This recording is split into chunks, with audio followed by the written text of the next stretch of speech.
Hello everyone and welcome back to another Forza Horizon 5 tuning guide.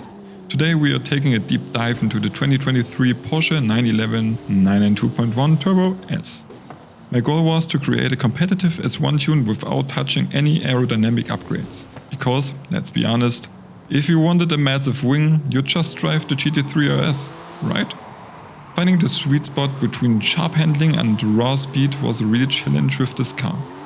To put it simply, the stock all-wheel drive system was actually holding us back. So, let's get started. As you might have guessed, we are converting the drivetrain to rear-wheel drive. Usually sticking with the RWD is safe bet, but for this unique build, the conversion is the perfect foundation. We are skipping the aero section entirely and jumping straight to tires and rims. Since the Turbo S comes with sport tires, we need to upgrade to semi-slicks to really get that power down onto the asphalt. We are also maximizing the tire width front and rear and increasing the track width for a wider stance.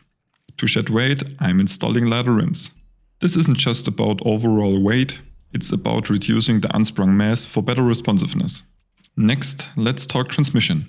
We don't need the stock 8 gears and we definitely want full control over the ratios, so I'm swapping in the 6-speed race transmission. We are also adding the race driveline to shave off another 4.5 kilograms and a race differential to get everything dialed in properly. For handling, we are installing a race suspension and anti-roll bars, along with the sport chassis reinforcement. Since this isn't an S2 build, a full roll cage would be overkill and actually also too heavy. Speaking of weight, we are going for the race weight reduction to drop a massive 290 kilograms. Finally, a race flywheel helps us to get the last bit of PI efficiency. And there we have it. Stock power, but with a total weight loss of 339 kilograms and vastly improved handling components. It's an unconventional build, but I promise you, it works. To back that up, let's jump into the fine-tuning. Starting with tires. After testing on a variety of tracks, I found that aiming for 2.27 bar on warm tires offers the best grip with those values. For comparison, the stock setup pushed the pressure to over 2.8 bar on the rear and 3 bar on the front, which was honestly just silly. The gearing is where it gets interesting. First gear is tuned for a perfect launch with cold tires and just a hint of slip, allowing you to hammer the throttle on flat tarmac. Just be gentle with the throttle when launching downhill. Regarding alignment, it might look like an AWD setup at first glance. That's common for these drivetrain swaps since the geometry remains unchanged. I've set the front toe to 0.1 degrees for better turn-in and the rear toe to -0.1 degrees for stability. I kept the caster value a bit lower than usual because higher values made the car feel unstable. The anti-roll bars are set to the softer side. Stiffer bars made the car too twitchy for my taste, but feel free to stiffen them up if you prefer snappier response. There's plenty of room to experiment with. Springs and dampers. Also on the softer side, to handle the car's lighter weight. Harder springs would just unsettle the chassis on bumpy roads. Ride height is low, but high enough to hit 300 kph through Guanarato without scraping. The dampers are tuned to minimize understeer while absorbing bumps, which is why the rear values are relatively high. Let's talk about the brakes, but there's not much to say. I left the pressure stock because the low weight makes it easy to lock up the wheels, but the balance is tuned to help rotate the car on the entry. Lastly, the differential. It's aggressive but manageable even for newer players. If you want to go all in, try an 80-20 or 85-15 split. And that's it. That's my RWD Turbo S tune. You can grab the share code right here on the screen. Let's jump into the comparison. Stock versus tuned. 3, 2, 1, go. As tradition dictates, let's see how the tuned version stacks up against the stock car. Right off the line, the RWD conversion is already pulling away. By the first checkpoint, we are carrying 20 kph more speed, opening up a 1 second gap instantly. Watch how stable the RWD setup is in the second section. In contrast, the stock AWD struggles for grip and starts sliding everywhere. Even though my line isn't perfect, the car is so much easier to drive consistently, carrying way more speed through those corners. The gap has now grown to over 2 seconds. Through this right-left combo, you can see the stock car fighting for traction while I'm working overtime just to keep it on the racing line. Even with a reverse entry on my part, the tuned Porsche holds its line and keeps the speed up to increase the gap at the next checkpoint to over 3 seconds.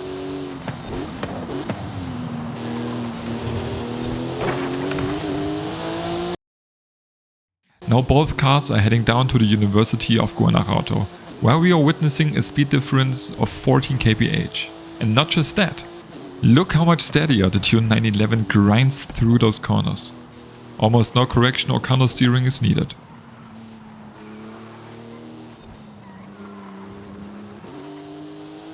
The gap has grown to 4.3 seconds. Now both cars are heading over to the slow section of the track. I honestly expected the tuned Porsche to perform better there, but the AWD helped the stock one quite a lot to accelerate out of those slow, narrow corners. So, surprisingly, our handling upgrades didn't gain us a massive time in the specific sector. The gap has only grown by another second, so we are now at nearly 5.4 seconds. But as we pick up the pace, you can see the real issue with the stock car. It hates being on the limit. 1 kph too fast and you're sliding, losing speed and forcing you to counter steer constantly. It's fun, sure, but definitely not the efficient way to lap this car. For the last section, I'll let you enjoy this turbocharged flat 6 engine.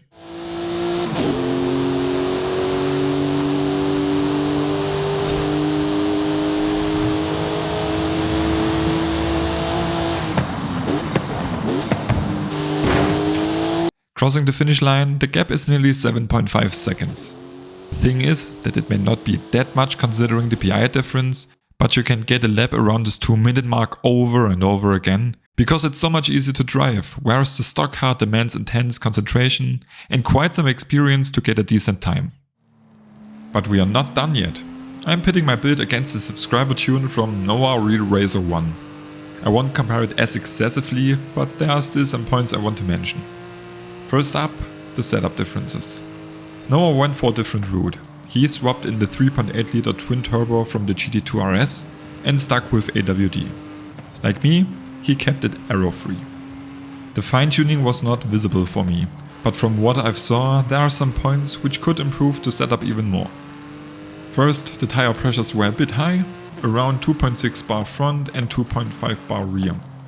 Dropping that to the 2.2 bar range while being in the mid of a race would noticeably improve grip. Also, the negative camber is a bit aggressive, the outer tires weren't heating up properly, costing us grip. I've experienced that you can use exactly the same value on front and rear axle on all-wheel drive cars. Personally, I found the differential settings a bit too aggressive. It might be quick on the controller, but wheel users or less experienced drivers might struggle to keep it tame. But as already said, that's purely subjective. That said, the suspension work is top tier. The dampers and springs are amazing. I could fly through Guanajuato without any issues, and the anti-roll bars are spot on. My only gearing tip would be to lengthen the first 3 gears and shorten the last 3 to keep it in the power band. It felt like all gears have the same length.